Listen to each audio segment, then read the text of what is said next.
So a few years ago, my son was born and he needed a baby's first Christmas ornament, and he had a cute little pair of socks that he'd outgrown. So I had this idea to take one of his old socks and turn it into a Christmas ornament by putting a little sleepy little mouse inside. And so today I wanted to just walk you through how to make a baby's first Christmas ornament out of a sock. I have a boy version, and you can also make a pink one for a girl, or if you just want to make the ornament for nobody in particular, you can, there's also a stocking pattern included in the instructions. This pattern's a free download on my blog, cutesycrafts.com.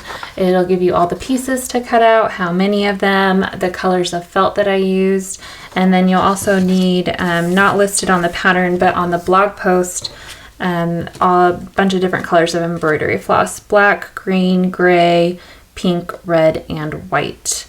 You're also going to need a small piece of ribbon and some stuffing just to fill out the bottom of the sock a little bit.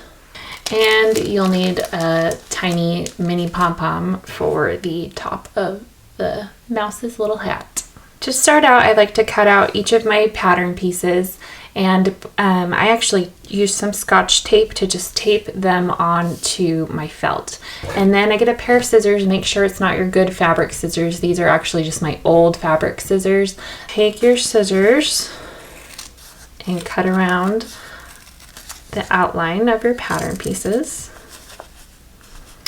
And make sure to cut the amount that it says on the pattern. So I'm going to need to cut another one of these body pieces, and I'll come back with a piece of felt and do that later. And I wanted to mention, you're also going to want to make sure that you use a wool or wool blend of felt. If you try to use acrylic or craft felt, then all of your small pieces are just going to disintegrate after you cut them out. Once you have all of your pieces cut out, you can start embroidering and assembling. I'm gonna take a little bit of a shortcut here because I don't want to figure out how to transfer my embroidery pattern to the felt, and I'm gonna do something that's probably a no-no, but this is how I did it. Just tape the pattern piece that has the face on it. I'm just gonna tape that in place, and I'm only gonna do this to get the base part of the eyes. You can use like a wash away stabilizer or something like that, but I didn't want to wait for it to dry, honestly. So, so this is going to work for me for now. I have 2 strands of embroidery floss on a small embroidery needle, and I'm going to do a back stitch along these lines for the mouse's eyes. Bring your needle to the front and do 1 stitch forward, bring it to the front again, then go back, and that's why we call it the back stitch. And then go 1 more stitch length forward in the back, and then back to that hole that you came out of. So that will give me the line for one eye, and it's just 3 stitches along that I did. It's not super smooth, but it works. All right, so I'm just doing that base part of the eyes, and then I'm going to take this and just tear it off very gently so you don't pull on your stitches.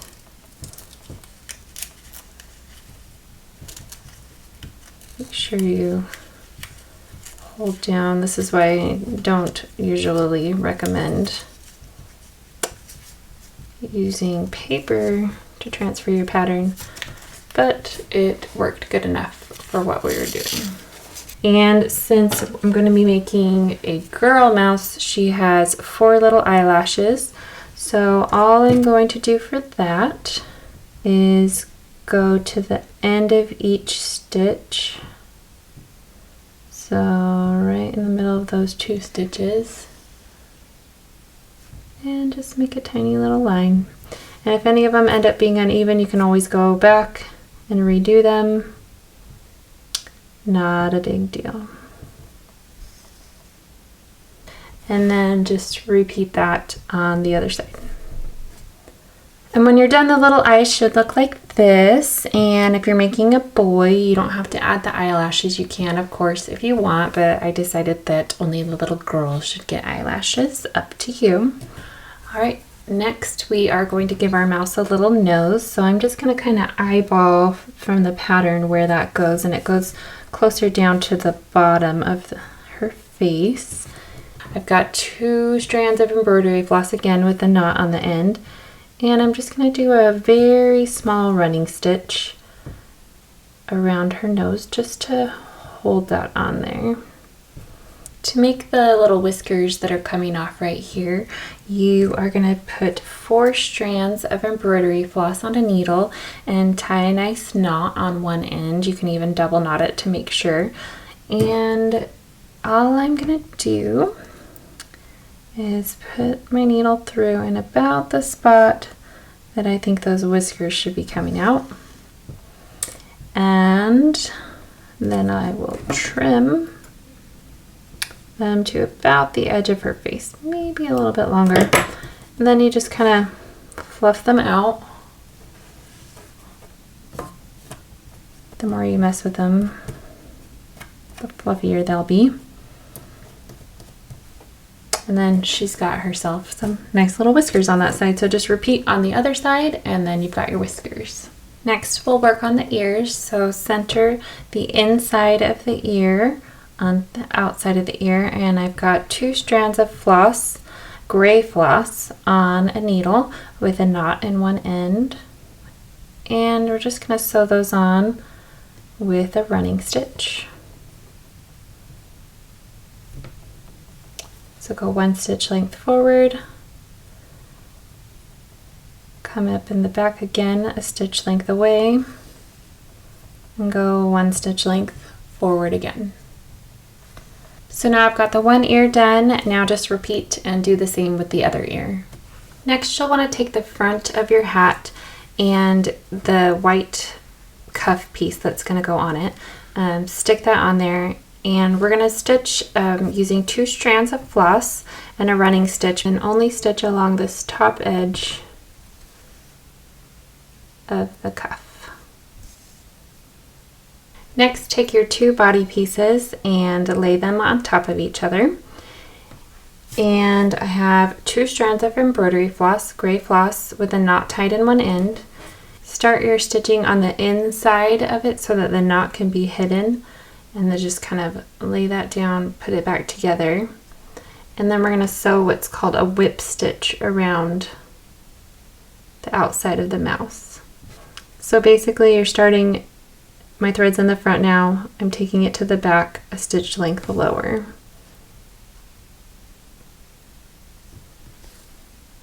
So your needle's always coming up in the front, going in the back, and try to keep it pretty close to the edge. Continue stitching that all the way around the curved edge. Do not stitch anything across the top straight edge here. Next, I'm going to take my face and the front of my hat, and I'm going to attach the hat while continuing to stitch this white cuff around here. And I've got my 2 strands of embroidery floss again. And we're going to just continue with that running stitch that we started earlier. Go through the head, the cuff, and the hat. Next, go find your 2 little leaves. Hopefully they didn't get lost. That may or may not have happened to me. And place those on the hat wherever you would like them to be. They don't have to be perfect. And I just have 2 strands of embroidery floss with a knot on one end, and I'm only going to do 1 stitch on each of these leaves. So just come up on one side and down on the other side, and that should be enough to keep the leaves in place. Now we're going to take 3 strands of embroidery floss, red floss, and tie a knot on one end. And we're going to make 3 little French knots for the berries on the front of the hat. So if you've never done a French knot, I suggest you practice on something else first, like a little piece of scrap felt or something. You want to bring your needle up from the back,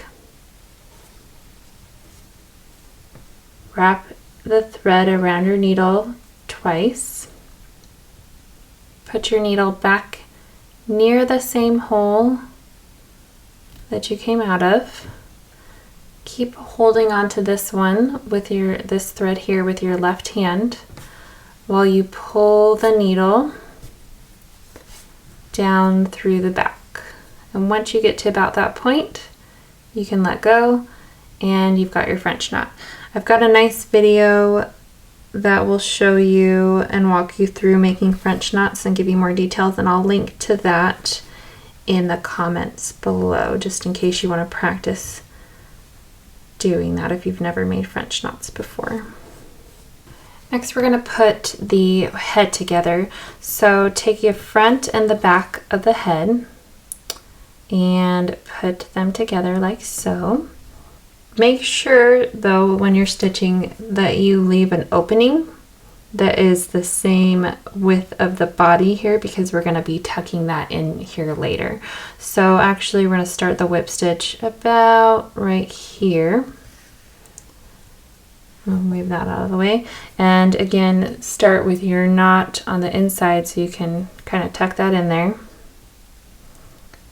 and then start your whip stitch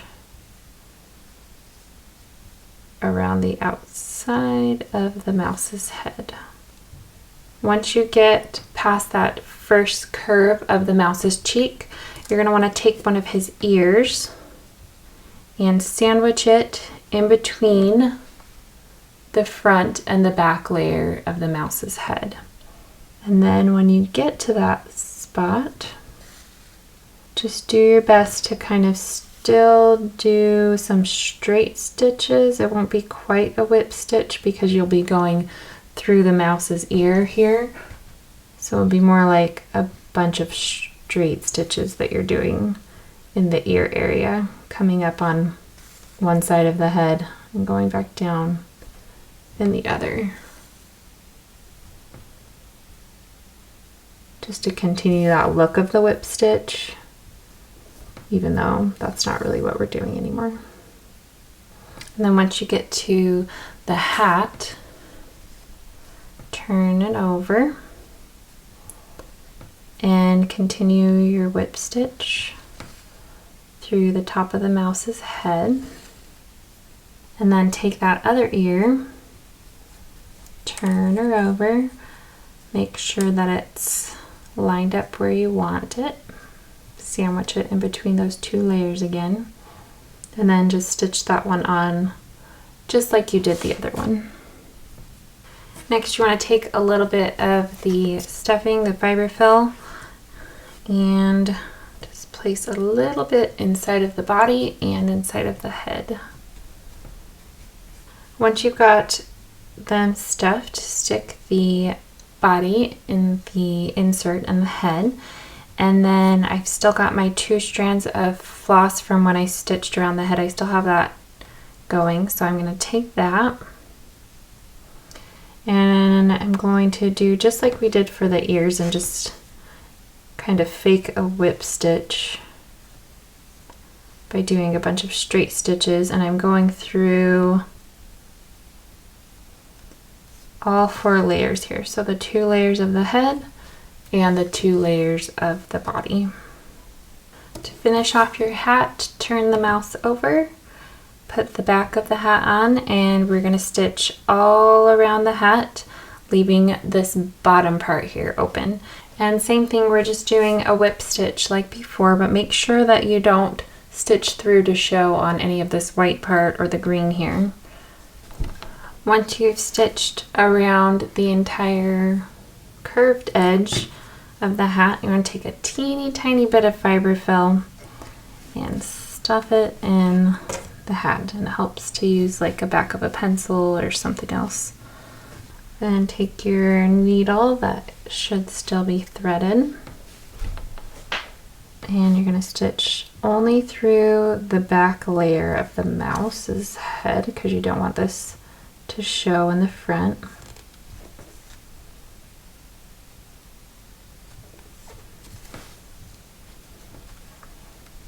And just do those straight stitches again. And the last thing that we need to do for our little mouse here is stitch the pom-pom onto the top of the hat. I have one strand of white thread on my needle.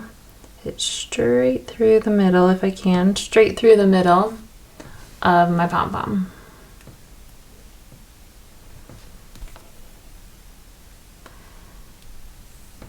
And I did have to tie several knots in the end to get it to stay, so you might have to do that.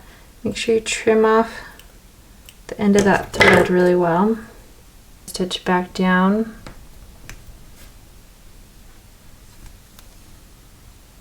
Keep stitching back and forth through the hat and the pom-pom to get it to where it feels like it's really secure. And that is a finished mouse to go in your sock.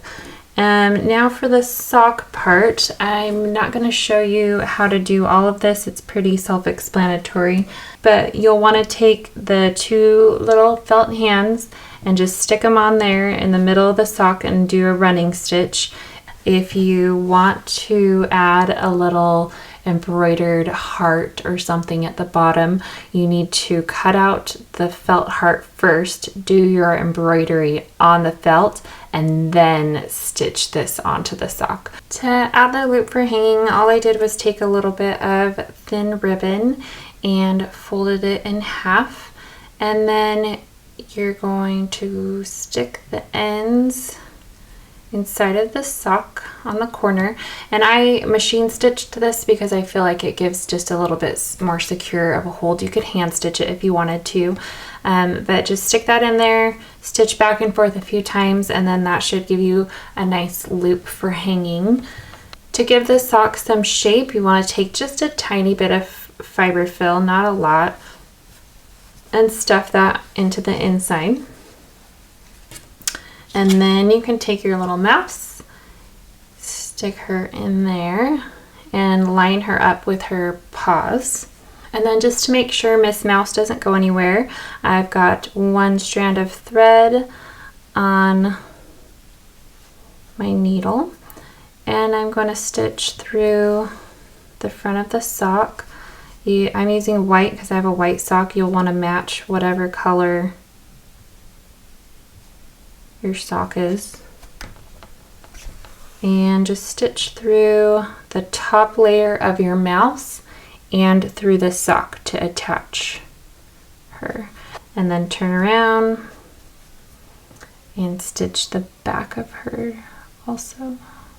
And there you go, you've got a nice cute little baby's first Christmas ornament all ready to go, custom made with your baby's sock.